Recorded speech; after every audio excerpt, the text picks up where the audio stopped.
கொஞ்சம் குழந்தைகள் கிட்ட கவனமா இருந்துக்கோங்க. குழந்தைகள் என்ன பண்றாங்க ஏது பண்றாங்கன்னு கொஞ்சம் பாருங்க. குடும்ப ஒற்றுமை தேவையில்லை. ஏன்னா 2 கூடையும் நீசமாகறாரு, 5 கூடையும் நீசமாகறாரு. 2மே குடும்பத்தை சொல்லக்கூடிய 2ம் குடும்பம் தான், 5ம் குடும்பம் தான். குடும்ப ஒற்றுமை 5. அப்போ பேச வேண்டாம். குடும்பத்துக்குள்ள பேசினாலே பிரச்சனை ஆயிரும்.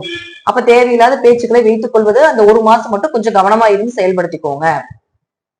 ஏன்னா முழுக்க முழுக்க சூரியன் நீசமாச்சுன்னா கொஞ்சம் பொருளாதார லெவல் குறையும் அர்த்தம். சோ அதனால ஏதாவது வாங்கணும், ஏதாவது விஷயம் செய்யணும் அப்படின்னா ஒரு முறைக்கு பல முறை யோசிச்சு வாங்குங்க. டக்குன்னு கையை பிடிக்கிற மாதிரி ஆயிடும், டக்குன்னு பணம் ட்ரை ஆயிடும்.